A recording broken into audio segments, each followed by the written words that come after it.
Partie 1. Le soleil de ce samedi après-midi de septembre baignait notre jardin d'une lumière dorée, celle qui rend tout magique et fait croire que la vie est un conte de fées. J'observais depuis la fenêtre de notre cuisine les derniers préparatifs pour ma fête d'anniversaire. 34 ans aujourd'hui. Comment le temps avait-il pu passer si vite? Il me semblait encore hier que je soufflais mes bougies pour mes 20 ans, pleine d'espoir et de rêves qui me paraissaient alors si facilement atteignables. Les tables rondes disposées sur la pelouse étaient recouvertes de nappes blanches immaculées, ornées de centres de table que j'avais moi-même confectionnés avec des roses du jardin et des bougies parfumées à la lavande. Tout était parfait, exactement comme je l'avais imaginé. 200 invités allaient bientôt arriver pour célébrer avec nous. Famille, amis proches, collègues, voisins, tout notre petit monde serait là pour partager ce moment que j'espérais mémorable.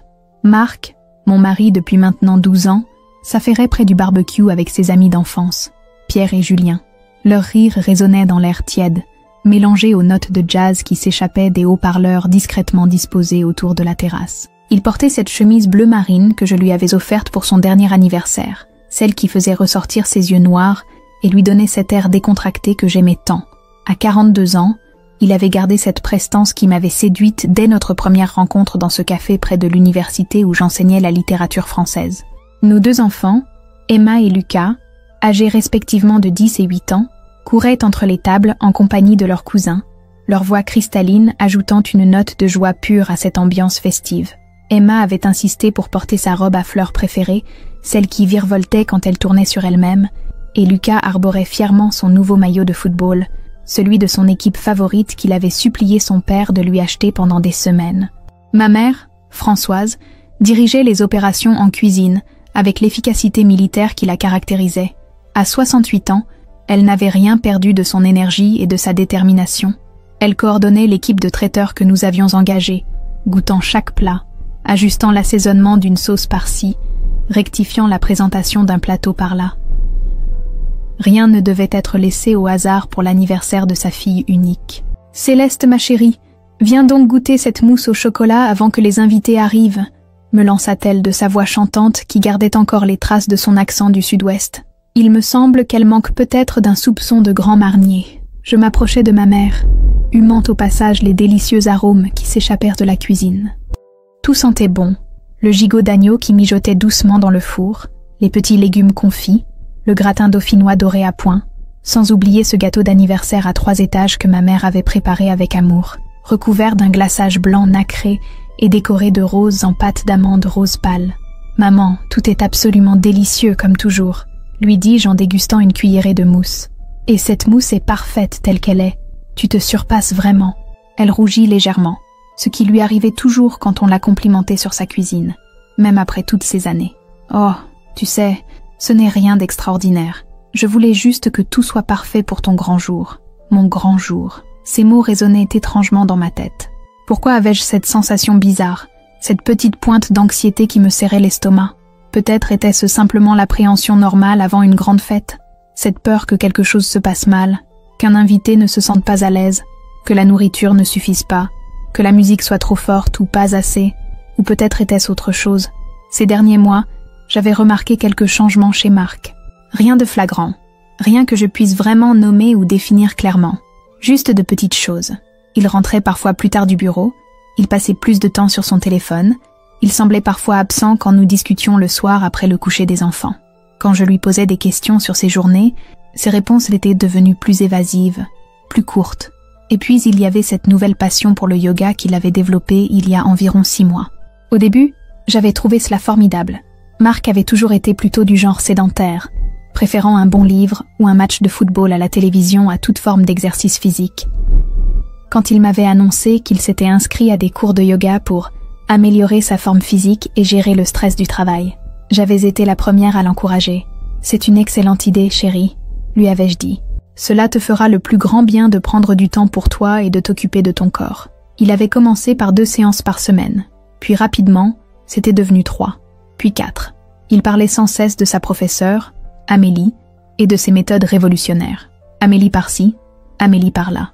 Selon lui, elle avait une approche unique du yoga, mélange de techniques traditionnelles et de méthodes modernes. Elle était jeune, dynamique, inspirante. Tu devrais venir essayer un cours avec moi, m'avait-il proposé plusieurs fois. Je suis sûre qu'Amélie pourrait t'aider à te détendre. Tu travailles trop, Céleste. Mais j'avais toujours trouvé une excuse. Mes cours à préparer, les copies à corriger, les enfants à accompagner à leurs activités. La vérité, c'est que quelque chose dans son enthousiasme pour cette Amélie me mettait mal à l'aise, sans que je sache exactement pourquoi. Un soir, alors que Marc était sous la douche après son cours de yoga, son téléphone avait vibré sur la table de nuit. J'avais machinalement regardé l'écran et vu un message d'Amélie. « Merci pour cette belle soirée. À demain pour notre séance privée. » Ah, séance privée? Depuis quand Marc prenait-il des cours privés? Et pourquoi ne m'en avait-il pas parlé? Quand il était sorti de la salle de bain, les cheveux encore humides, une serviette nouée autour de la taille, je lui avais mentionné le message aussi naturellement que possible. Ah oui, j'ai oublié de te dire. Amélie m'a proposé quelques séances individuelles pour approfondir certaines postures. C'est plus cher, mais c'est vraiment efficace. Sa réponse était venue trop vite, trop facilement. Et il avait évité mon regard en se dirigeant vers l'armoire pour choisir ses vêtements du lendemain. Mais aujourd'hui était le jour de mon anniversaire, et je ne voulais pas laisser ces pensées sombres gâcher ma fête. Peut-être que j'imaginais des choses. Peut-être que ma mère avait raison quand elle disait que j'avais tendance à tout dramatiser. Tu as toujours eu l'imagination trop fertile, ma chérie, me répétait-elle depuis l'enfance. C'est le revers de la médaille quand on aime trop les livres. Les premiers invités commencèrent à arriver vers 16 heures. Ma sœur Isabelle et son mari David furent parmi les premiers, accompagnés de leurs 3 enfants qui se jetèrent immédiatement sur Emma et Lucas pour organiser une partie de cache-cache géante dans le jardin. Isabelle me serra dans ses bras avec cette tendresse particulière qui caractérisait notre relation depuis l'enfance. « Joyeux anniversaire, grande sœur, tu es rayonnante aujourd'hui. » Elle avait apporté un magnifique bouquet d'orchidées blanches, mes fleurs préférées, et un paquet joliment emballé dans du papier argenté. « Tu n'aurais pas dû te donner tant de mal, » protestai-je mollement, touché par son attention. « Oh, ce n'est rien du tout. Et puis, 34 ans, ça se fête dignement. » Peu à peu, le jardin se remplit d'invités. Mes collègues de l'université arrivèrent en groupe, suivis de près par nos voisins, puis par les amis de Marc de son club de tennis, et enfin par notre cercle d'amis communs, ces couples que nous fréquentions depuis des années, et avec lesquels nous avions partagé tant de dîners, de week-ends, de vacances. L'ambiance était parfaite. Les conversations allaient bon train, ponctuées de rires et de retrouvailles chaleureuses. Certains invités ne s'étaient pas vus depuis longtemps et profitèrent de l'occasion pour rattraper le temps perdu. Les enfants couraient, partout, leurs cris de joie ajoutant une note de bonheur pur à cet après-midi ensoleillé. Marc était dans son élément, papillonnant de groupe en groupe, racontant ses dernières anecdotes de bureau, s'inquiétant du bien-être de chacun. Il avait ce don particulier de mettre les gens à l'aise, de créer une atmosphère conviviale. C'était l'une des choses que j'avais le plus admirée chez lui quand nous nous étions rencontrés. Sa capacité à rassembler les gens, à créer du lien social. « Céleste a une chance inouïe d'avoir un mari comme toi », me dit Sylvie, la femme de Pierre, en observant Marc qui aidait ma mère à porter un plateau de petits fours. Il est aux petits soins avec tout le monde. Je souris en acquiesçant, mais quelque chose dans sa remarque me fit bizarre. Pourquoi parlait-elle de chance? Y avait-il quelque chose dans le ton de sa voix, une nuance que je ne parvenais pas à saisir? Le DJ que nous avions engagé, un jeune homme sympathique recommandé par des amis, installait ses derniers équipements sur la terrasse. Il avait apporté un matériel impressionnant, table de mixage, haut-parleurs, jeux de lumière pour la soirée. Marc était allé le voir plusieurs fois pour discuter de la playlist, insistant sur l'importance d'avoir de la musique qui plaise à tous les âges et à tous les goûts. « Il faut que ce soit parfait », avait-il répété au DJ. « Cette soirée doit être inoubliable. » Vers 18h, alors que le soleil commençait à décliner et que les premières bougies étaient allumées sur les tables, Marc vint me chercher près du buffet où je discutais avec mes collègues de l'université. « Céleste, ma chérie, pourrais-tu venir un instant? J'aimerais dire quelques mots à nos invités avant que nous ne coupions le gâteau. » Son sourire était étrange, trop large, trop figé. Ses yeux brillaient d'un éclat inhabituel, comme s'il était surexcité. Il avait cette expression que je lui avais vue parfois quand il préparait une surprise, une expression mélange de nervosité et d'excitation contenue. « Bien sûr », répondis-je, en le suivant vers la terrasse où le DJ nous tendit le micro. Tous les invités se rassemblèrent spontanément autour de nous, leurs visages tournés vers nous avec cette expression d'attente bienveillante qu'on voit sur les photos de famille lors des grands événements. Emma et Lucas s'approchèrent aussi, intrigués par ce petit rassemblement impromptu. Marc prit le micro d'une main qui tremblait légèrement. Il se racla la gorge, balaya l'assemblée du regard, puis me fixa intensément. « Mes chers amis, merci d'être venus si nombreux pour célébrer les 34 ans de ma femme bien-aimée. » Des applaudissements chaleureux s'élevèrent de l'assistance. Je sentis mes joues s'empourprer légèrement. Je n'avais jamais aimé être le centre de l'attention, même lors d'occasions comme celle-ci. Céleste et moi partageons notre vie depuis 12 merveilleuses années.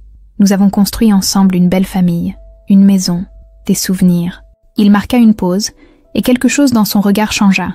L'expression tendre et nostalgique qu'il avait eue jusqu'alors se transforma subitement en quelque chose que je ne parvenais pas à identifier. Quelque chose de dur, de déterminé. Mais aujourd'hui, en ce jour si particulier, j'ai une annonce importante à faire. Mon cœur se mit à battre plus fort. Quelle annonce? Il ne m'avait parlé d'aucune annonce. Peut-être avait-il organisé une surprise? Un voyage? Une seconde lune de miel? Nous en avions parfois parlé, de ce rêve de repartir tous les deux, comme au début de notre relation. L'assistance se tut complètement. Même les enfants avaient cessé de bouger, sentant intuitivement l'importance du moment. Le silence était tel qu'on entendait le léger bourdonnement des insectes dans les buissons de lavande et le clapotis discret de la fontaine au fond du jardin. Marc leva le micro plus près de sa bouche et déclara d'une voix claire et forte « Surprise, je pars avec ma professeure de yoga de 20 ans. Tu es trop vieille pour moi. » Le silence qui suivit fut assourdissant. Personne ne bougeait, personne ne respirait. 200 paires d'yeux fixaient Marc avec une expression d'incrédulité totale. Puis, lentement, tous les regards se tournèrent vers moi. J'étais pétrifiée. Les mots de Marc résonnaient dans ma tête sans que je parvienne à en saisir complètement le sens. Trop vieille? Sa professeure de yoga de 20 ans? Mais qu'est-ce qu'il disait? Qu'est-ce qu'il faisait? Ma mère fut la première à réagir. Elle laissa tomber le plateau qu'elle tenait, et le bruit de la porcelaine qui se brisait sur les dalles de la terrasse résonna comme un coup de tonnerre dans le silence absolu qui s'était abattu sur l'assemblée. « Marc !» s'écria-t-elle d'une voix étranglée. « Qu'est-ce que tu fais ?» Mais Marc n'avait pas terminé. Il regardait toujours l'assistance avec ce sourire bizarre, ce sourire qui ne lui ressemblait pas. « Oui, vous avez bien entendu. Amélie et moi sommes amoureux. Nous partons ensemble dès demain. J'ai déjà fait mes bagages. » Emma se mit à pleurer. Lucas, ne comprenant pas ce qui se passait mais sentant que quelque chose de terrible était en train d'arriver, s'accrocha à ma robe. Je sentais tous ces regards posés sur moi, ces regards emplis de pitié, de gêne, d'incompréhension. Pierre, le meilleur ami de Marc, fit un pas en avant. « Marc, qu'est-ce qui te prend? Tu es devenu fou? » Au contraire, Pierre, je n'ai jamais eu les idées aussi claires. J'en ai assez de cette vie routinière, de cette existence rangée et prévisible. Amélie m'a ouvert les yeux. Elle m'a fait redécouvrir la passion, la spontanéité, la joie de vivre. Chaque mot était comme un coup de poignard. Je réalisais progressivement que ce n'était pas un cauchemar, que Marc était réellement en train de m'annoncer qu'il me quittait, devant tous nos amis, devant nos enfants, devant ma famille, le jour de mon anniversaire. L'humiliation était totale, écrasante. Comment avait-il pu me faire ça? Comment l'homme que j'aimais, le père de mes enfants, celui avec qui j'avais construit toute ma vie adulte, pouvait-il se montrer si cruel, si lâche, mais au milieu de cette douleur atroce qui me déchirait le ventre, quelque chose d'autre commençait à naître, une colère sourde, profonde, qui montait du plus profond de moi-même. Si Marc pensait pouvoir m'humilier ainsi sans conséquence, il se trompait lourdement. Je respirais profondément, redressais les épaules, et décidais qu'il était temps de reprendre le contrôle de la situation. Ce salaud allait comprendre qu'on ne quitte pas Céleste Moreau comme ça. Partie 2. La colère qui montait en moi était comme une vague déferlante, puissante et incontrôlable. Marc se tenait toujours là, le micro à la main, avec ce sourire satisfait de celui qui vient d'accomplir quelque chose qu'il considère comme courageux. Mais moi, je ne voyais qu'un lâche, un homme qui avait choisi le pire moment et la pire façon possible pour détruire notre famille. Mes jambes tremblaient, mais je refusais de montrer ma faiblesse devant tous ces regards braqués sur moi. Emma sanglotait maintenant ouvertement, ses petits bras serrés autour de ma taille. Lucas, lui, fixait son père avec des yeux ronds d'incompréhension, ses 8 ans ne lui permettant pas encore de saisir toute la portée de ce qui venait de se passer. « Maman, pourquoi papa dit ça ?» murmura-t-il d'une voix tremblante. « Pourquoi il dit qu'il part ?» Sa question innocente me brisa le cœur.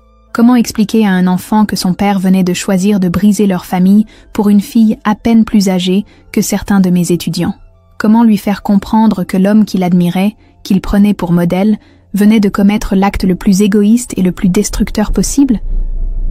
Ma sœur Isabelle se fraya un chemin à travers la foule d'invités pétrifiés et vint se placer à mes côtés.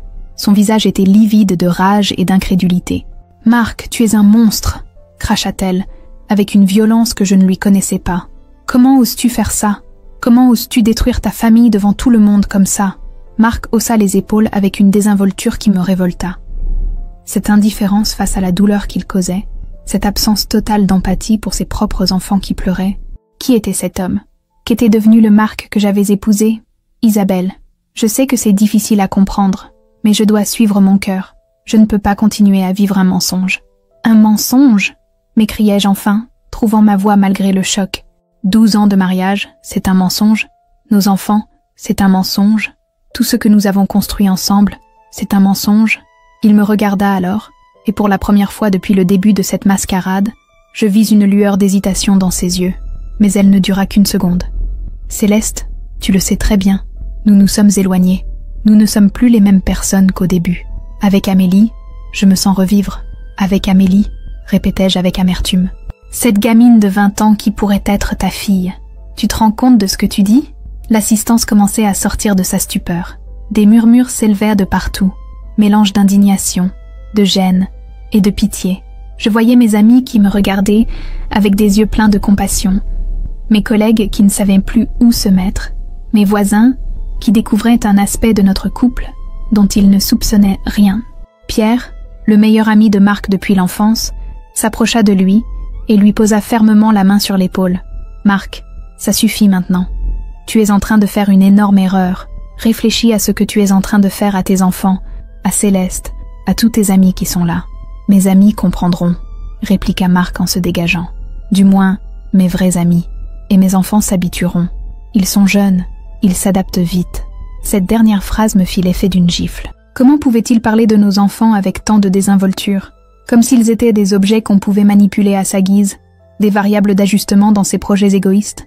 Ma mère, qui était restée silencieuse depuis qu'elle avait laissé tomber son plateau, s'avança vers Marc. À 68 ans, Françoise n'avait rien perdu de sa prestance, ni de sa capacité à en imposer. Quand elle était en colère, elle dégageait une autorité naturelle qui faisait plier même les plus récalcitrants. « Marc Dubois », dit-elle d'une voix glaciale, en utilisant son nom de famille complet comme elle le faisait toujours quand elle était furieuse. J'ai connu des hommes lâches dans ma vie, mais jamais à ce point. Jamais je n'aurais imaginé qu'un homme puisse être capable d'une telle cruauté envers sa propre famille. Marc eut au moins la décence de baisser les yeux face à ma mère. Depuis le début de notre relation, il avait toujours eu un respect mêlé de crainte pour Françoise. Elle avait ce don particulier de voir à travers les façades, de percevoir les faiblesses et les lâchetés des gens. « Madame Moreau, je sais que vous ne pouvez pas comprendre. »« Tais-toi » l'interrompit-elle sèchement. « Ne me dis pas ce que je peux ou ne peux pas comprendre. Je comprends parfaitement qu'un homme de 42 ans ait perdu la tête pour une gamine. Ce que je ne comprends pas, c'est comment on peut être assez vil pour annoncer ça devant 200 personnes, le jour de l'anniversaire de sa femme, sous les yeux de ses enfants. » Un silence pesant s'abattit de nouveau sur l'assemblée. Le gâteau à 3 étages trônait toujours sur sa table, ses bougies éteintes, comme un symbole dérisoire de cette fête qui avait si mal tourné. Personne n'osait bouger, comme si chacun espérait secrètement que cette scène surréaliste allait soudain s'arrêter, que Marc allait éclater de rire et dire que tout cela n'était qu'une plaisanterie de très mauvais goût. Mais Marc ne riait pas. Il regardait sa montre avec une impatience grandissante. « Bon, maintenant que l'annonce est faite, je vais y aller. Amélie m'attend. » Cette phrase fut la goutte d'eau qui fit déborder le vase. La rage que j'avais tant bien que mal contenue jusqu'alors explosa soudain. Toute la douleur, toute l'humiliation, toute la révolte que je ressentais se transformèrent en une énergie pure et destructrice. « Tu vas y aller ?» répétai-je d'une voix que je ne me connaissais pas. « Tu crois vraiment que tu vas pouvoir partir comme ça, après ce que tu viens de faire ?» Il se tourna vers moi avec cette expression d'agacement qu'il prenait parfois quand il estimait que je dramatisais une situation. « Céleste, ne rends pas les choses plus difficiles qu'elles ne le sont déjà. Nous réglerons les détails pratiques plus tard. Pour l'instant, j'ai juste besoin de... »« De quoi ?» l'interrompis-je. « De retrouver ta petite copine pour lui raconter comme tu as été courageux, pour lui décrire le spectacle que tu viens d'offrir à nos invités ?» Un murmure d'approbation parcourut l'assistance. Je sentais que la sympathie générale, était en train de basculer définitivement de son côté vers le mien.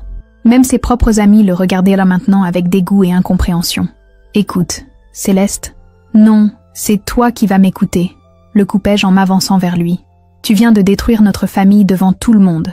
Tu viens d'humilier tes enfants, ta femme, ta belle famille. Tu crois vraiment que je vais te laisser partir tranquillement après ça? » Pour la première fois depuis le début de cette scène cauchemardesque, je vis une lueur d'inquiétude passer dans ses yeux. Il commençait peut-être à réaliser qu'il avait sous-estimé ma réaction, qu'il s'était attendu à me voir m'effondrer en larmes plutôt que de lui tenir tête. « Qu'est-ce que tu veux dire ?» demanda-t-il avec une nervosité croissante. Je lui arrachai le micro des mains d'un geste vif. Il était temps que les choses changent, tant que je reprenne le contrôle de cette soirée qui était censée être la mienne. Je veux dire que si tu as décidé de faire de notre vie privée un spectacle public, alors autant que le spectacle soit complet. Je me tournai vers le DJ qui assistait à toute cette scène avec des yeux ronds. Le pauvre garçon ne devait pas être habitué à ce genre de situation lors des fêtes d'anniversaire qui l'animaient habituellement. « Excusez-moi, pourrez-vous venir un instant ?» Il s'approcha timidement, visiblement mal à l'aise d'être mêlé à ce drame familial. « Je vais vous envoyer un fichier audio sur votre téléphone. Vous pourrez le diffuser dans quelques minutes ? » Oui, bien sûr, madame. Mais qu'est-ce que... » Vous verrez bien, répondis-je avec un sourire qui devait avoir quelque chose de terrifiant, car le jeune homme recula d'un pas. Marc me regardait avec une inquiétude grandissante. Il commençait à comprendre que j'avais quelque chose en réserve, quelque chose qu'il n'avait pas prévu. « Céleste, qu'est-ce que tu fabriques ? » « Oh, rien de très important. Juste un petit enregistrement que j'ai fait il y a quelques semaines. Tu sais, quand j'ai commencé à avoir des doutes sur tes prétendues séances de yoga du soir, le visage de Marc devint livide. Il savait maintenant de quoi je parlais, et la panique commençait à s'installer dans ses yeux. C'était il y a 3 semaines exactement. Marc était rentré particulièrement tard d'une de ses séances de yoga. Quand je lui avais demandé pourquoi il avait tant tardé, il m'avait répondu qu'Amélie lui avait proposé de prendre un verre après le cours pour discuter de ses progrès. Cette explication m'avait paru étrange. Depuis quand les professeurs de yoga invitaient-ils leurs élèves à boire un verre? Le lendemain, poussé par une intuition, j'avais décidé de le suivre. Je m'étais garé discrètement près du studio de yoga et j'avais attendu. Marc était effectivement sorti du bâtiment vers 18h30, mais il n'était pas seul. Une très jeune femme l'accompagnait, une blonde aux cheveux longs, au corps parfaitement sculpté, vêtue d'une tenue de sport moulante qui ne laissait rien ignorer de ses formes. Ils étaient montés ensemble dans la voiture de Marc et s'étaient dirigés vers le centre-ville. Je les avais suivis à distance, le cœur battant, espérant encore me tromper, espérant qu'il y ait une explication innocente à tout cela. Ils s'étaient arrêtés devant un petit hôtel discret en périphérie de la ville.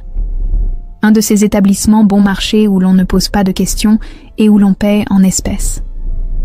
Je les avais vus entrer ensemble, Marc passant familièrement son bras autour de la taille de la jeune femme. J'étais restée dans ma voiture, pétrifiée, incapable de bouger, incapable de réfléchir. La réalité s'imposait brutalement à moi. Mon mari me trompait, et pas avec n'importe qui, avec une gamine qui aurait pu être sa fille. 2 heures plus tard, ils étaient ressortis. Marc avait raccompagné Amélie jusqu'à sa voiture, et ils s'étaient embrassés longuement avant de se séparer. Pas un baiser amical, pas une embrassade polie. Un baiser passionné, plein de promesses et de désirs. Marc était rentré à la maison vers 22 heures, l'air détendu et satisfait. Il m'avait trouvé dans la cuisine, feignant de corriger des copies. « Bonsoir ma chérie. Excuse-moi pour le retard, mais Amélie tenait absolument à me montrer de nouvelles techniques de relaxation. » Le temps a filé sans qu'on s'en rende compte. Il avait menti avec un naturel déconcertant, sans l'ombre d'une hésitation. Puis il était monté se doucher, sifflotant gaiement, comme s'il revenait d'une soirée parfaitement ordinaire. Cette nuit-là, j'avais décidé de ne pas l'affronter immédiatement. J'avais besoin de preuves, de quelque chose de concret pour pouvoir lui clouer le bec le moment venu, car j'étais certaine qu'il nierait tout, qu'il prétendrait que j'avais mal interprété ce que j'avais vu. Le lendemain, j'avais acheté un petit dictaphone numérique. L'un de ces appareils minuscules qu'on peut dissimuler facilement et qui enregistre pendant des heures. J'avais passé plusieurs jours à chercher le meilleur moment et le meilleur endroit pour le placer. Finalement, j'avais choisi la voiture. Marc avait l'habitude de téléphoner en conduisant, utilisant son kit main libre. Si jamais il appelait Amélie pendant ses trajets, j'aurais tout sur mon enregistrement. Il m'avait fallu attendre presque 2 semaines avant d'obtenir ce que je cherchais. Mais ça avait fini par arriver. Un soir où Marc était parti soi-disant pour un cours de yoga intensif, J'avais récupéré le dictaphone et j'avais découvert un véritable trésor. Non seulement Marc avait appelé Amélie pendant son trajet, mais leur conversation avait duré près de 20 minutes. 20 minutes de mots doux, de projets d'avenir, de critiques acerbes sur ma personne et de plans détaillés pour notre séparation. « Tu me manques déjà », avait dit Marc dès qu'Amélie avait décroché. « J'ai hâte d'être avec toi. »« Moi aussi, mon amour. » Tu lui as dit « pour nous » ? Pas encore. Mais je vais le faire bientôt. Je vais attendre son anniversaire. Ce sera symbolique. Son anniversaire ? Mais c'est cruel, non ? Marc avait ri, un rire que je ne lui connaissais pas, un rire froid et désinvolte. Cruel ? Peut-être. Mais au moins, ce sera mémorable. Et puis, ça évitera qu'elle puisse dire que je l'ai trompée en douce. Je serai honnête avec elle. Honnête ? Avait répété Amélie avec un petit rire cristallin. Tu trouves ça honnête de la quitter le jour de son anniversaire ? Plus honnête que de continuer à faire semblant. Écoute ma chérie, Céleste et moi, c'est fini depuis longtemps. Nous ne sommes plus que des colocataires qui partagent les mêmes factures et qui élèvent des enfants ensemble. Il n'y a plus rien entre nous. Elle est si ennuyeuse que ça, tu n'imagines même pas. Toujours plongée dans ses bouquins, toujours en train de corriger ses copies. Elle ne s'intéresse à rien d'autre qu'à sa littérature française du 19e siècle. Au lit, c'est encore pire. J'ai l'impression de faire l'amour à une statue. Cette phrase m'avait transpercée comme une lame. Entendre l'homme que j'aimais parler de moi en ces termes, avec ce mépris, cette désinvolture, c'était pire que s'il m'avait frappé. Pauvre chérie, avait minaude Amélie. Heureusement que tu m'as trouvée pour te rappeler ce que c'est qu'une vraie femme. Oh oui, ma beauté, avec toi je me sens revivre.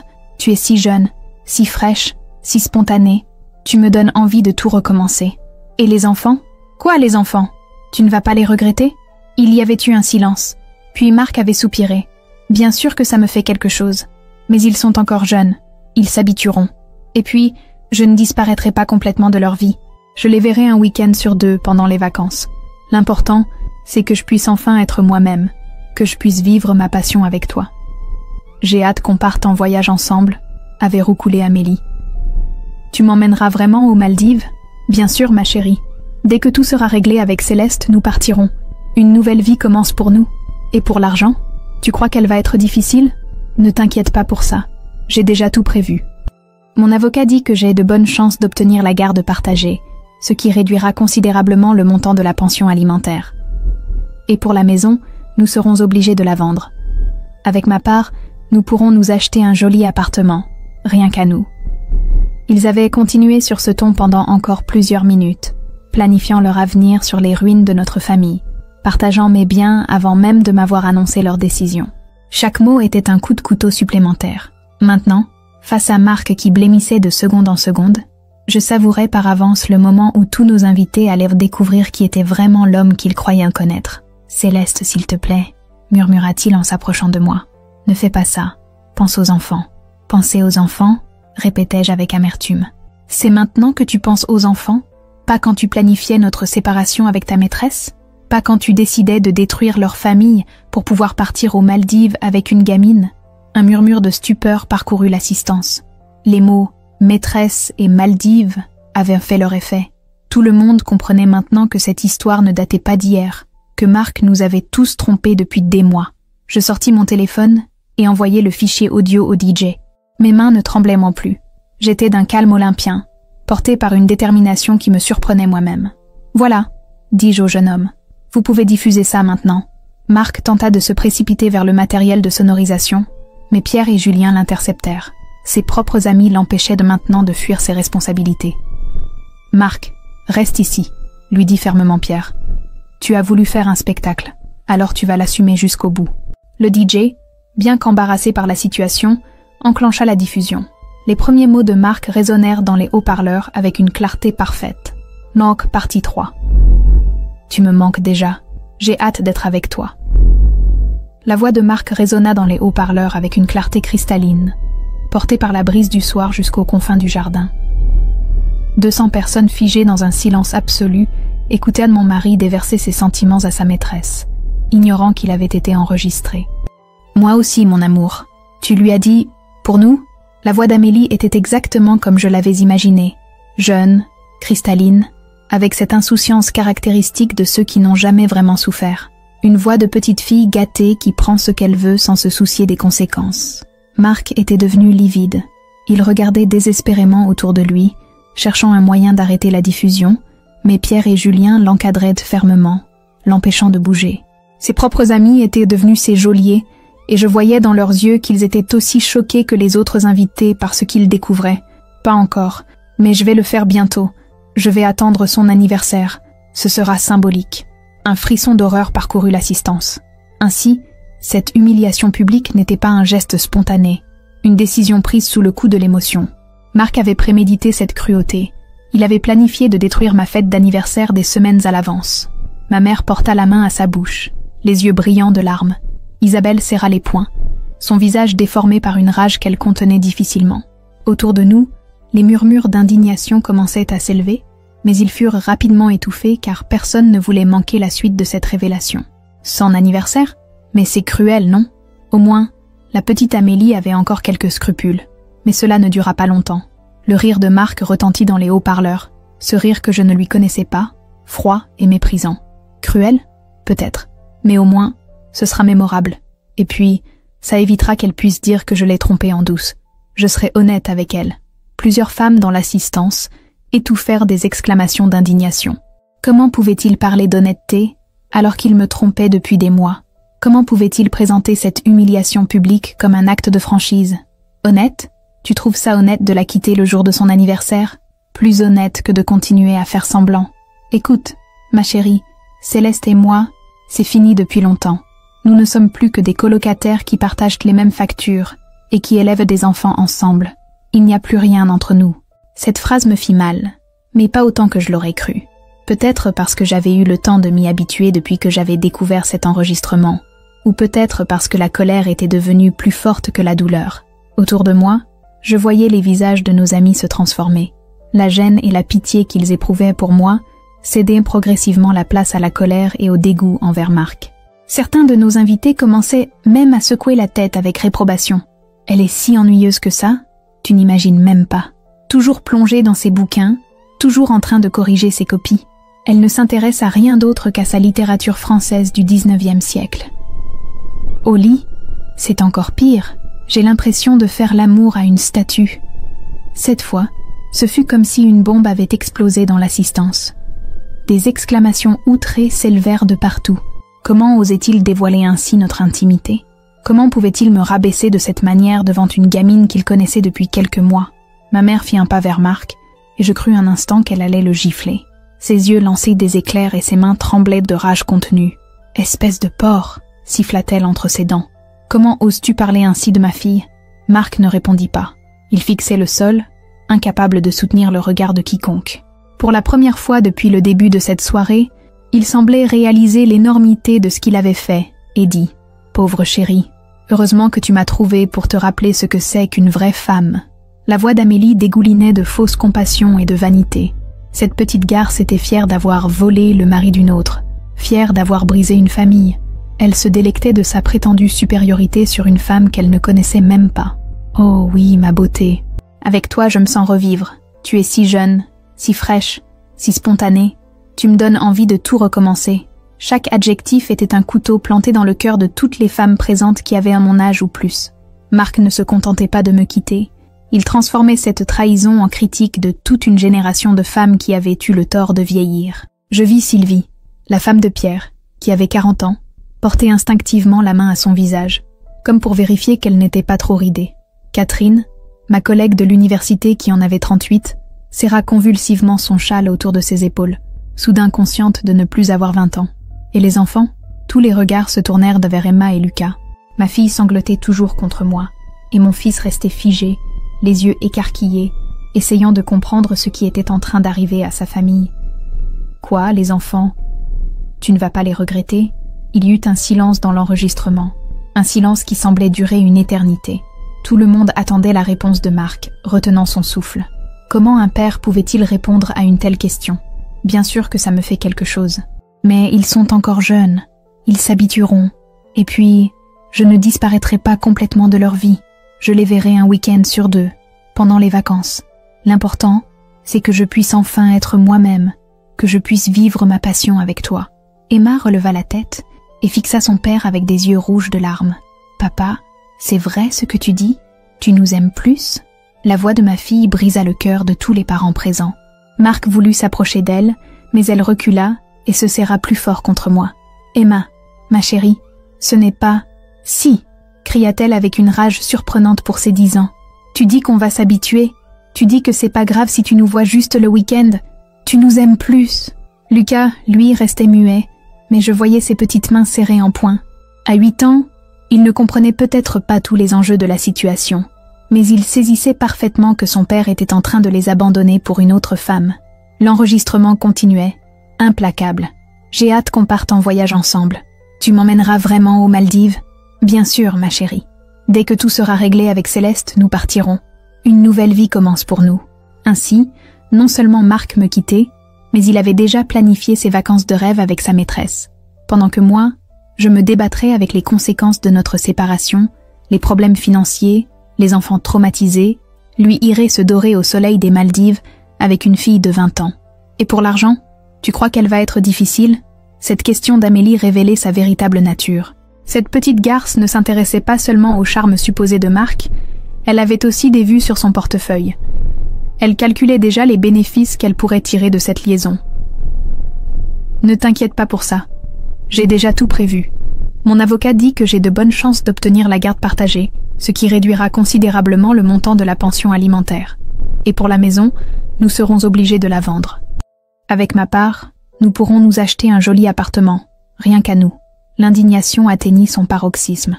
Non seulement Marc avait préparé notre séparation dans les moindres détails, mais il avait déjà consulté un avocat pour s'assurer de payer le moins possible pour ses propres enfants. Il avait calculé comment vendre notre maison, notre foyer, pour financer sa nouvelle vie avec sa maîtresse. Pierre lâcha le bras de Marc et recula d'un pas, le visage déformé par le dégoût. « Marc, tu me dégoûtes, » dit-il d'une voix blanche. « Je ne te reconnais plus. » L'homme que je croyais connaître n'aurait jamais été capable d'une telle bassesse. Julien hocha la tête, partageant visiblement l'opinion de Pierre. « Comment as-tu pu nous cacher ça? Comment as-tu pu nous faire croire que tu étais un mari et un père aimant alors que tu organisais déjà la destruction de ta famille ?»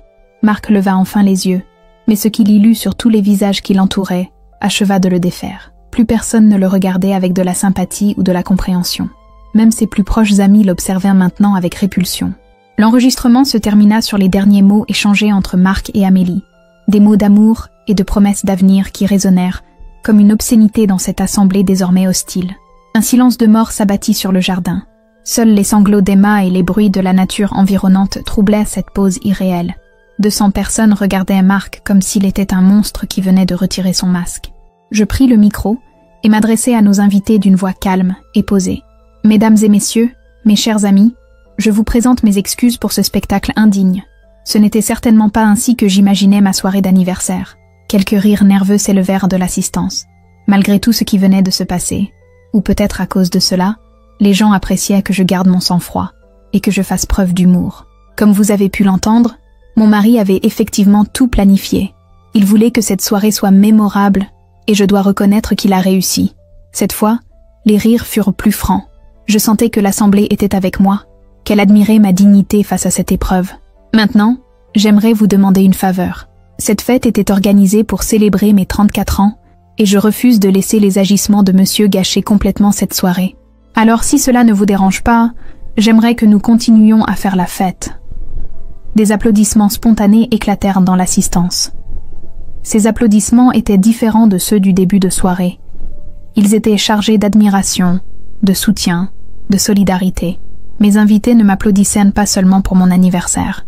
Ils m'applaudissaient pour ma force, pour ma dignité, pour la façon dont je gérais cette crise. Quant à monsieur, continuai-je en regardant Marc droit dans les yeux, je pense qu'il serait préférable qu'il parte maintenant. Sa présence n'est plus souhaitée ici. Marc ouvrit la bouche pour protester, mais il se ravisa en croisant les regards hostiles de toute l'assemblée. Même ses propres amis l'encourageaient maintenant du regard à s'en aller. « Céleste, nous devons parler », tenta-t-il d'une voix faible. « Nous parlerons effectivement, Marc. Mais pas ce soir, et certainement pas ici. Ce soir, c'est ma fête, et tu n'y es plus le bienvenu. » Il hésita encore quelques secondes, puis se dirigea lentement vers la sortie. Tous les invités s'écartèrent sur son passage, formant comme une haie de mépris. Personne ne lui dit au revoir, personne ne le retint. L'homme qui était entré dans ce jardin en tant que maître de maison en sortait comme un paria. Juste avant de franchir le portail, il se retourna une dernière fois. Nos regards se croisèrent, et j'y lus quelque chose qui ressemblait à des regrets. Mais il était trop tard, beaucoup trop tard. Quand le bruit de sa voiture s'éloigna dans la rue, une étrange sensation de libération m'envahit. Pour la première fois depuis des mois, je me sentais enfin libre de respirer, libre d'être moi-même sans avoir à mentir ou à faire semblant. Ma mère s'approcha de moi et me prit dans ses bras. « Ma chérie, tu as été magnifique. Je suis fière de toi. » Isabelle nous rejoignit, suivie par tous mes amis qui vinrent m'entourer de leur affection et de leur soutien. Pour un peu, j'aurais presque remercié Marc de m'avoir permis de découvrir à quel point j'étais aimée et entourée. « Bon, » dis-je en reprenant le micro. « Et si nous coupions enfin ce gâteau? Il commence à faire grise mine, le pauvre. » Cette fois, les rires fusèrent de partout. L'atmosphère se détendit d'un coup, comme si tout le monde avait attendu ce signal pour se permettre de nouveau d'être heureux. Le DJ, qui avait assisté à toute la scène avec des yeux ronds, remit la musique. Une chanson douce et entraînante commença à s'élever des haut-parleurs, chassant les derniers échos de la conversation de Marc et Amélie. Mes invités se rapprochèrent de la table où trônait mon gâteau d'anniversaire. Les bougies furent rallumées, et cette fois, quand je soufflai dessus, je fis un vœu très précis, que cette nouvelle vie qui commençait pour moi soit meilleure que l'ancienne. Et tandis que mes amis entonnaient « Joyeux anniversaire », avec un enthousiasme décuplé par les événements de la soirée, je regardais mes enfants qui avaient cessé de pleurer et commençaient même à sourire timidement. Nous allions nous en sortir, tous les trois. Nous allions être plus forts que jamais. La fête continua jusque tard dans la nuit, et jamais un anniversaire ne m'avait paru si symbolique. C'était vraiment le début d'une nouvelle vie. Partie 4, le lendemain matin, je me réveillai avec une sensation étrange. Pour la première fois depuis des mois, j'avais dormi d'un sommeil profond et réparateur. Pas de ces réveils nocturnes qui me hantaient depuis que j'avais commencé à soupçonner Marc. Pas de cette angoisse sourde qui me nouait l'estomac dès l'ouverture des yeux. Juste une paisible fatigue, celle qui suit une soirée riche en émotions mais libératrice. La maison était silencieuse. Emma et Lucas dormaient encore, épuisés par les bouleversements de la veille. Ma mère, qui avait insisté pour passer la nuit avec nous, s'affairait déjà dans la cuisine. Je l'entendais ranger la vaisselle et nettoyer les derniers vestiges de la fête avec cette efficacité discrète qui la caractérisait. En descendant l'escalier, je découvris un jardin étonnamment propre. Mes amis avaient insisté pour tout ranger avant de partir, refusant catégoriquement que je m'occupe de quoi que ce soit après les épreuves de la soirée. Les tables étaient pliées et stockées dans le garage, les décorations soigneusement rassemblées, les verres et assiettes lavés et rangés. Seuls quelques pétales de roses éparpillés sur la pelouse témoignaient encore de la fête d'anniversaire qui avait si mal tourné. « Bonjour, ma chérie », me dit ma mère en m'embrassant tendrement. « Comment te sens-tu ce matin ?»« Étrangement bien », répondis-je avec sincérité, comme si un poids énorme venait de se retirer de mes épaules. Elle hocha la tête avec un sourire compréhensif. « C'est normal. Maintenant que tu sais à quoi t'en tenir, tu peux enfin regarder vers l'avenir au lieu de ruminer tes doutes. » Elle avait raison. Ces derniers mois avaient été un enfer d'incertitudes et de questions sans réponse. Les mensonges de Marc, ses absences prolongées, ses changements d'humeur inexpliqués, tout cela créait une atmosphère empoisonnée où je ne savais plus à quoi me raccrocher. Maintenant, au moins, les cartes étaient sur table. La vérité était cruelle, mais elle était préférable au mensonge. Mon téléphone vibra sur la table de la cuisine. Un message de ma sœur Isabelle. « Comment vas-tu ce matin ? Tu as été extraordinaire hier soir. Je suis fière de toi. » Puis un autre de Catherine, ma collègue. « Céleste, si tu as besoin de parler ou de quoi que ce soit, n'hésite pas. Tu peux compter sur moi. » Et encore un autre de Sylvie, la femme de Pierre. « Marc est un imbécile. Tu mérites mieux que ça. Courage. » Au fil de la matinée, les messages d'encouragement continuèrent d'affluer. Mes amis, mes collègues, mes voisines, toutes voulaient me témoigner leur soutien et leur admiration pour la façon dont j'avais géré la crise. Certaines partageaient même leurs propres expériences, me racontant comment elles avaient traversé des épreuves similaires. « Tu sais, » me dit ma mère en s'asseyant à côté de moi avec 2 tasses de café fumant, « ton père m'avait fait quelque chose de similaire il y a très longtemps. » Je la regardais avec surprise. Mes parents avaient toujours semblé former un couple uni et solide. Jamais ma mère ne m'avait laissé entendre qu'ils avaient traversé des moments difficiles. « Papa, mais je croyais que nous avions toujours été heureux, que l'amour avait suffi à tout arranger ?» Elle secoua la tête avec un sourire triste. Ma chérie, tous les couples traversent des crises. La différence, c'est la façon dont on les gère. Elle but une gorgée de café, le regard perdu dans ses souvenirs. C'était quand tu avais 5 ans. Ton père traversait ce qu'on appellerait aujourd'hui une crise de la quarantaine. Il avait rencontré une jeune collègue à son bureau, une secrétaire fraîchement diplômée qui le regardait avec des yeux pleins d'admiration. Papa a eu une liaison? Pas tout à fait, mais il s'en est fallu de peu. Un soir, il est rentré et m'a annoncé qu'il n'était plus sûr de ses sentiments, qu'il avait besoin de réfléchir, qu'il envisageait de prendre un appartement pour faire le point. Je n'arrivais pas à imaginer mon père, cet homme si droit et si loyal, dans une situation pareille. « Qu'est-ce que tu as fait ?» Je lui ai dit qu'il était libre de partir s'il le souhaitait, mais qu'il ne reviendrait pas. Que s'il franchissait cette porte avec ses valises, ce serait terminé définitivement entre nous. Pas de seconde chance, pas de réconciliation possible. Et alors? Il est resté. Mais surtout, il a compris que l'herbe n'est pas forcément plus verte ailleurs, que l'amour véritable ne se base pas sur l'excitation de la nouveauté, mais sur la construction commune d'une vie à deux. Elle posa sa main sur la mienne. La différence entre ton père et Marc, c'est que ton père aimait vraiment sa famille. Il était juste perdu, momentanément ébloui par une illusion. Marc, lui, a fait des choix délibérés. Il a planifié sa trahison, il a calculé ses intérêts, il a menti de façon systématique. Ce n'est pas de l'égarement, c'est de l'égoïsme pur. Vers 10 heures, Emma et Lucas descendirent enfin, encore tout ensommeillés. Ils avaient cette mine chiffonnée des enfants qui ont pleuré et mal dormi. Emma vint se blottir contre moi sans un mot, tandis que Lucas restait debout près de la fenêtre, regardant dehors comme s'il espérait voir apparaître son père. « Maman », finit par demander Emma d'une petite voix. « Papa va revenir ?» La question que je redoutais. Comment expliquer à des enfants que leur père avait choisi de partir, qu'il avait préféré sa nouvelle vie à l'ancienne, qu'il les avait abandonnés pour une femme qu'ils ne connaissaient même pas? « Papa va revenir vous voir, ma chérie, mais il ne vivra plus avec nous. »« Pourquoi ?» demanda Lucas en se retournant vers moi. « Qu'est-ce qu'on a fait de mal ?» Cette question me brisa le cœur. Comment des enfants de 8 et 10 ans pouvaient-ils comprendre qu'ils n'étaient pour rien dans cette situation, qu'il ne s'agissait pas de leur comportement, de leurs notes à l'école ou de leurs bêtises occasionnelles, mais simplement de l'égoïsme d'un homme qui avait décidé de privilégier ses désirs personnels? Vous n'avez rien fait de mal, mes chéris, rien du tout. Parfois, les adultes font des choix qui blessent les gens qu'ils aiment, même sans le vouloir. Mais papa, il nous aime plus, insista Emma. Papa vous aime, j'en suis certaine, mais il aime aussi cette dame, et il a choisi de vivre avec elle plutôt qu'avec nous. C'est pas juste, marmonna Lucas en serrant les poings. Non, mon cœur, ce n'est pas juste, mais c'est comme ça. Et nous allons nous serrer les coudes et continuer à être heureux ensemble, tous les trois. Ma mère intervint avec cette sagesse qui la caractérisait. Les enfants, venez voir mamie. J'ai une proposition à vous faire.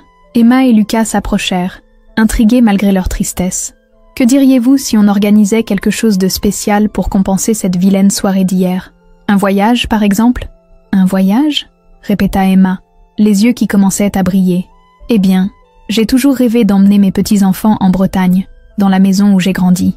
Il y a la mer, les rochers, les crêpes de ma cousine Marguerite. Qu'est-ce que vous en dites? On peut, maman? Demanda Lucas, avec un enthousiasme retrouvé. L'idée était excellente. Quitter cette maison remplie de souvenirs douloureux, changer d'air, permettre aux enfants de penser à autre chose. C'était exactement ce dont nous avions besoin. Bien sûr, mon chéri. Grand-mère a raison. Cela nous fera le plus grand bien. Le téléphone sonna, interrompant notre conversation. L'écran affichait « Marc ». Je décrochais d'une voix neutre. « Céleste, j'aimerais qu'on se parle. » Nous nous parlerons effectivement, Marc. Mais par l'intermédiaire de nos avocats. Tu as dit hier soir que tu avais déjà consulté le tien. Moi aussi, figure-toi.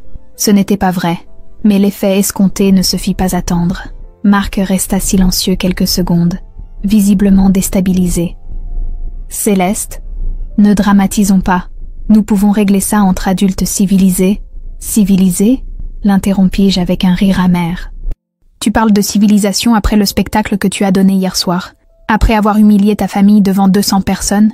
J'avoue que j'ai peut-être mal choisi le moment et la façon...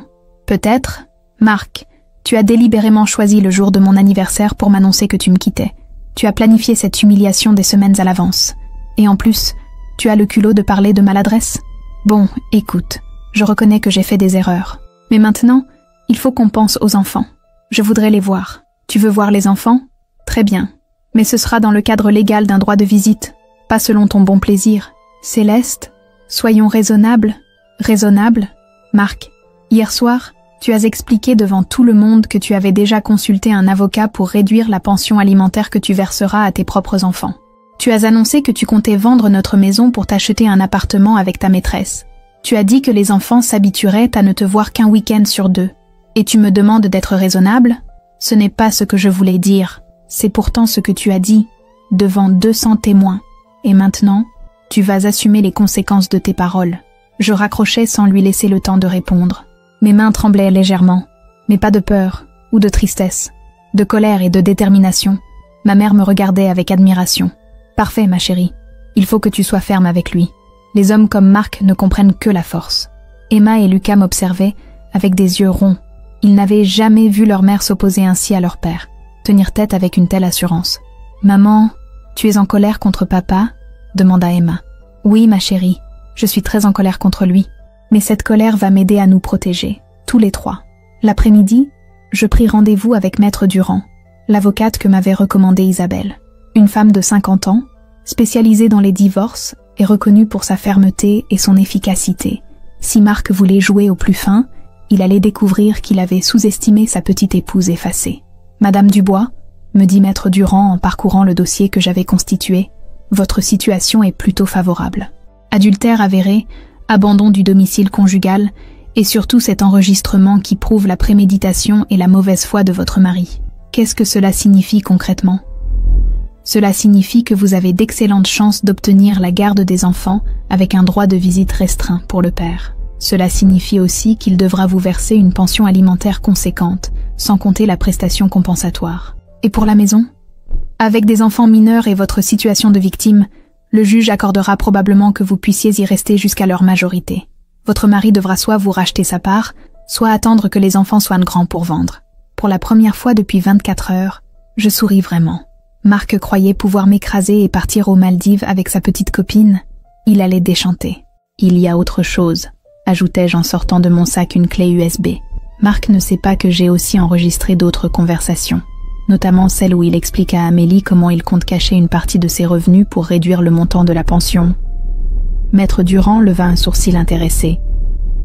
Tentative de fraude aux obligations familiales? Excellente carte à jouer. Votre mari va avoir des surprises. En rentrant à la maison, je trouvais ma mère en train de préparer les bagages pour notre voyage en Bretagne.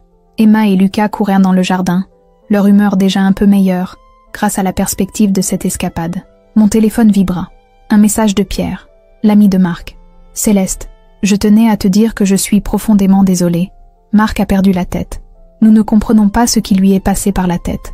Si tu as besoin de quoi que ce soit, n'hésite pas. » Puis un autre de Julien. « Sabine et moi sommes de tout cœur avec toi. Marc s'est comporté comme un goujat. Tu peux compter sur notre amitié. » Il était clair que Marc avait perdu bien plus que sa famille dans cette affaire. Ses amis, ses collègues, tous ceux qui avaient assisté à son numéro de la veille, le regardèrent maintenant d'un œil différent. Sa réputation était définitivement ternie. Le soir, alors que nous finissions de dîner, la sonnette retentit. Par la fenêtre, je vis Marc sur le perron, un bouquet de fleurs à la main. Il avait l'air piteux, défait, bien différent de l'homme arrogant de la veille. « Maman, c'est papa !»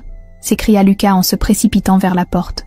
Je l'arrêtai doucement. « Attends, mon chéri, laisse-moi d'abord parler avec lui. » J'ouvris la porte en restant dans l'encadrement, bien décidé à ne pas le laisser entrer. « Qu'est-ce que tu veux, Marc ? » ?»« Céleste, il faut qu'on discute. J'ai réfléchi toute la journée. Peut-être qu'on peut encore arranger les choses. » « Arranger les choses ? Tu veux dire revenir en arrière ? Faire comme si hier soir n'avait jamais existé ? Je sais que j'ai fait des erreurs. » « Des erreurs ? Marc, tu m'as quitté publiquement pour une fille de 20 ans. Tu as humilié nos enfants devant leurs grands-parents et leurs amis. Tu as expliqué à ta maîtresse comment frauder pour payer moins de pension alimentaire. Ce ne sont pas des erreurs, ce sont des choix délibérés. « Avec Amélie, c'est terminé, » déclara-t-il soudain. « J'ai compris que j'avais fait une bêtise monumentale. Je veux revenir, Céleste. Je veux qu'on reprenne notre vie d'avant. » Je le regardais avec incrédulité. Comment pouvait-il être aussi naïf ? Croyait-il vraiment qu'il suffisait de claquer des doigts pour effacer des mois de mensonges et de trahisons ? C'est fini avec Amélie ? Déjà ? Que s'est-il passé ? Elle a découvert que tu n'étais pas l'homme merveilleux qu'elle imaginait ? Il baissa les yeux, confirmant mes soupçons. Elle a dit qu'elle ne voulait pas être mêlée à un divorce conflictuel. Elle a préféré qu'on prenne du recul. Ah, la petite chérie a pris peur quand elle a réalisé que jouer les briseuses de ménage avait des conséquences concrètes. Ce n'est pas ce que tu crois. Marc, épargne-moi tes explications. Tu reviens vers moi parce que ta maîtresse t'a plaqué, pas parce que tu as eu une révélation sur l'amour de ta famille. Papa? Emma était apparue derrière moi, les yeux pleins d'espoir. Tu rentres à la maison? Marc voulut s'avancer, mais je lui bloquai le passage. Non, Emma. Papa ne rentre pas à la maison. Papa a fait des choix hier soir, et maintenant il doit vivre avec. Mais maman, ma chérie, monte dans ta chambre. Je finis de parler avec papa et je monte te dire bonsoir. Emma obéit à contre-cœur, non sans lancer un regard suppliant à son père. Tu vois ce que tu fais? Me dit Marc avec amertume. Tu montes ma propre fille contre moi. C'est toi qui l'as montée contre toi, Marc. Hier soir, quand tu as expliqué devant elle que les enfants s'habitueraient à ne te voir qu'un week-end sur 2. Il n'avait rien à répondre à cela. La vérité était implacable.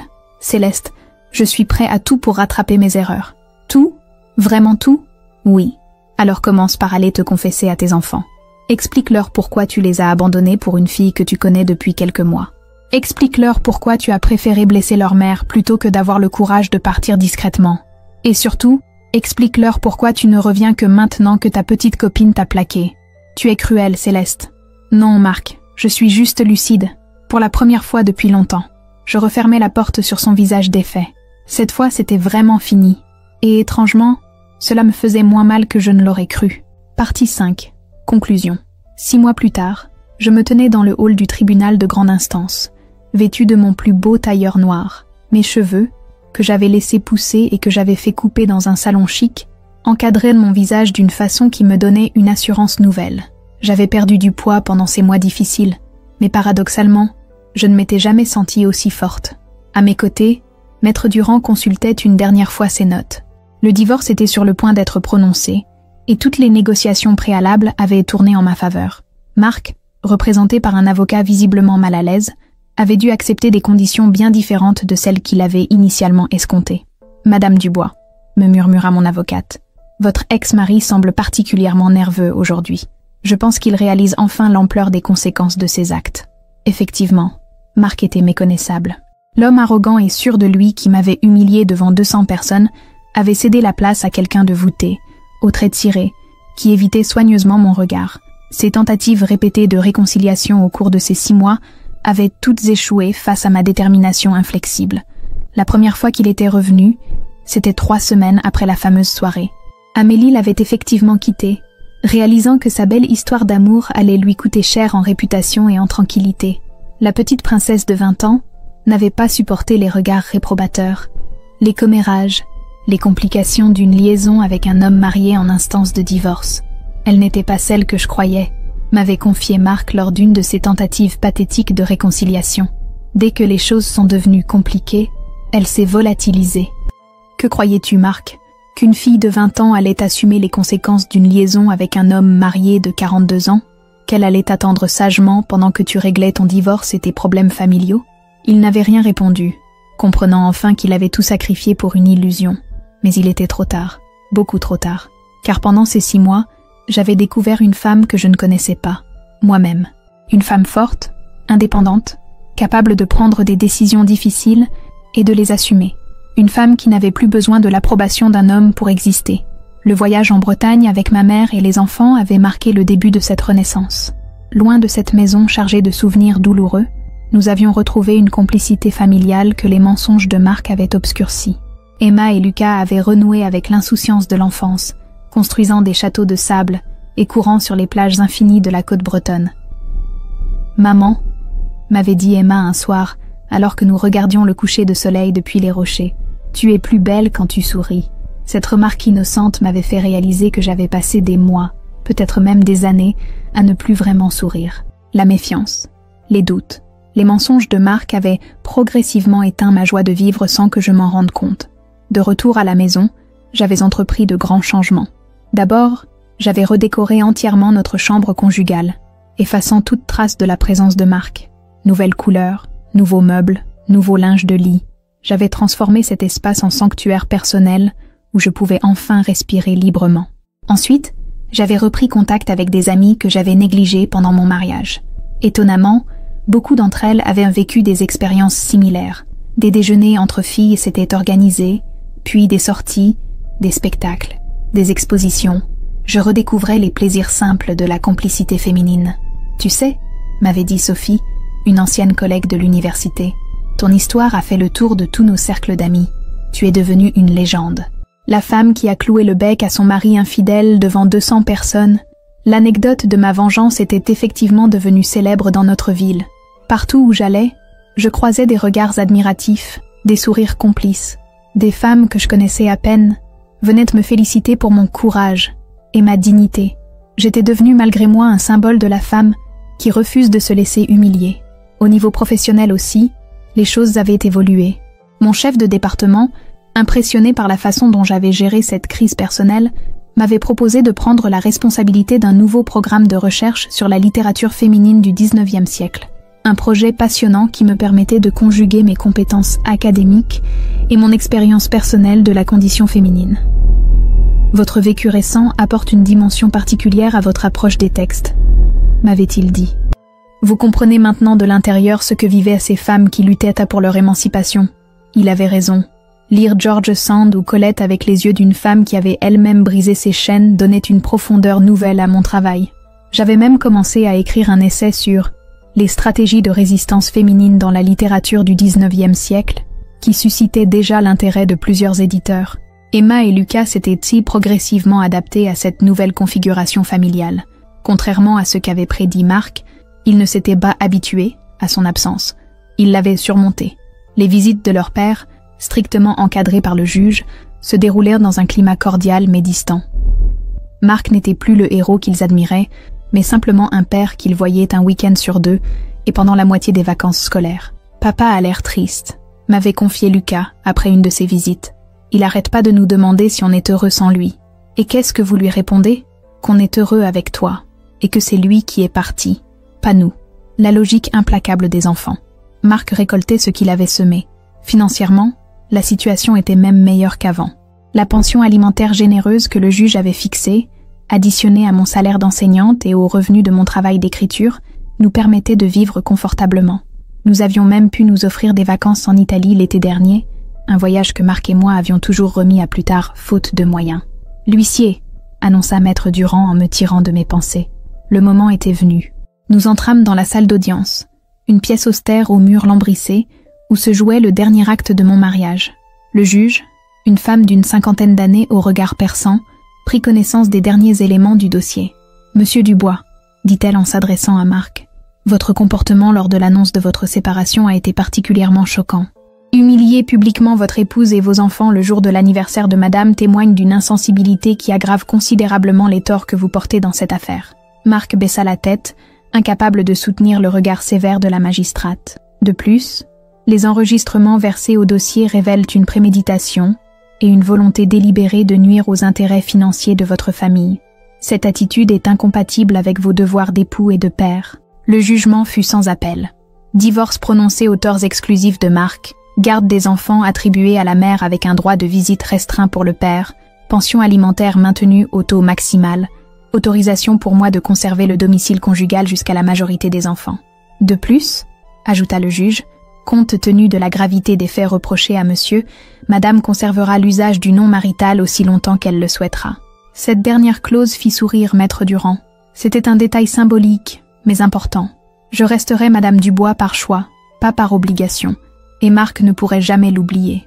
À la sortie du tribunal, Marc tenta une dernière approche. « Céleste, tout ça aurait pu se régler différemment. Tu as raison, Marc. Si tu avais eu le courage de me parler avant de me tromper, si tu avais eu la décence de partir discrètement au lieu de m'humilier publiquement, si tu avais pensé à tes enfants avant de penser à tes désirs, oui, tout aurait pu se régler différemment. » Il n'insista pas. Pour une fois, il comprenait qu'il n'y avait plus rien à dire. 3 ans ont passé depuis cette fameuse soirée d'anniversaire. 3 années de reconstruction, de découverte de soi, de bonheur simples et authentiques. Emma, aujourd'hui âgée de 13 ans, est devenue une adolescente épanouie qui n'hésite pas à exprimer ses opinions. Lucas, 11 ans, excelle au football et rêve de devenir professionnel. Nous formons tous les 3 une équipe soudée, unie par les épreuves traversées ensemble. Nos dimanches se passent souvent en balades à vélo, nos vacances en découverte de nouvelles régions, nos soirées en discussions animées autour de la table de la cuisine. Marc, lui, vit seul dans un petit appartement en banlieue. Il a bien tenté quelques nouvelles liaisons, mais sa réputation le précède désormais. Les femmes de son âge se méfient de cet homme qui a quitté sa famille de façon si spectaculaire, et les plus jeunes fuient devant les complications qu'il représente. Il a perdu ses amis, sa famille, sa respectabilité sociale. Le prix à payer pour quelques mois d'illusion avec une fille de 20 ans s'est révélé astronomique. Quant à moi, j'ai enfin appris à être heureuse seule, non pas par dépit ou par amertume, mais par choix conscient. J'ai découvert que l'amour de soi est le fondement de tous les autres amours, que l'indépendance n'est pas une punition, mais une libération. Mon essai sur les stratégies de résistance féminine a été publié l'année dernière et a rencontré un succès inattendu. Je suis régulièrement invitée à des conférences, des colloques, des émissions radiophoniques. Mon expérience personnelle, loin de me desservir, a donné une crédibilité particulière à mon discours sur l'émancipation féminine. Vous incarnez parfaitement cette lignée de femmes fortes dont vous parlez dans votre livre, m'a dit récemment une journaliste. Comment analysez-vous votre propre parcours? Je pense que chaque femme porte en elle une force insoupçonnée, ai-je répondu. Parfois, il faut des épreuves douloureuses pour la révéler, mais elle est toujours là. Il suffit de cesser d'avoir peur et de faire confiance à ses instincts. Ce soir, en rentrant de l'université, je trouve Emma et Lucas en train de faire leurs devoirs dans la cuisine. L'atmosphère est sereine, chaleureuse. Sur la table, ma mère a déposé un bouquet de roses de son jardin, exactement les mêmes que celles qui décoraient ma table d'anniversaire il y a 3 ans. « Maman », me dit Emma en levant les yeux de son manuel d'histoire, « Émilie m'a demandé si tu ne voulais pas sortir avec son oncle. Il est divorcé aussi. Il a l'air sympa. » Je souris en ébouriffant les cheveux de ma fille. Dis à Émilie que je la remercie, mais que pour l'instant, je suis très bien comme ça. « Tu vas rester toute seule pour toujours ?» insiste Lucas avec cette franchise brutale de l'enfance. « Je ne suis pas toute seule, mon cœur. Je vous ai, vous deux. Et puis, qui sait, peut-être qu'un jour, je rencontrerai quelqu'un qui en vaudra la peine. Mais en attendant, j'apprends à être heureuse par moi-même. »« C'est bien, maman, » dit Emma avec un sourire complice. « Tu n'as plus besoin de papa pour sourire. » Elle a raison. Je n'ai plus besoin de personne pour sourire. Cette leçon, aussi douloureuse ait été son apprentissage, est le plus beau cadeau que la vie m'ait fait. En montant me coucher ce soir-là, je passe devant la photo de famille qui trône encore sur la commode du couloir. Une photo prise il y a 4 ans, où nous posions tous les 4 devant notre maison, l'air heureux et uni. J'hésite un instant, puis je la décroche et la range dans une boîte au grenier. Il est temps de faire de la place pour de nouvelles photos, de nouveaux souvenirs, de nouveaux bonheurs. Des bonheurs authentiques cette fois, construits sur des bases solides, l'amour de soi, le respect mutuel et la certitude que plus jamais je ne laisserai quelqu'un d'autre décider de ma valeur. Dans la glace de ma chambre, je croise le regard de cette femme de 37 ans qui me sourit. Une femme libre, forte, épanouie. Une femme qui a transformé l'humiliation en force, la trahison en renaissance, l'abandon en indépendance. Cette femme, c'est moi. Et pour la première fois de ma vie, j'en suis vraiment fière. Demain, nous commencerons une nouvelle journée. Emma, Lucas et moi. Une journée sans mensonges, sans faux semblants, sans peur. Une journée où nous serons libres d'être nous-mêmes, tout simplement. Et c'est exactement comme ça que devrait commencer chaque jour d'une vie réussie.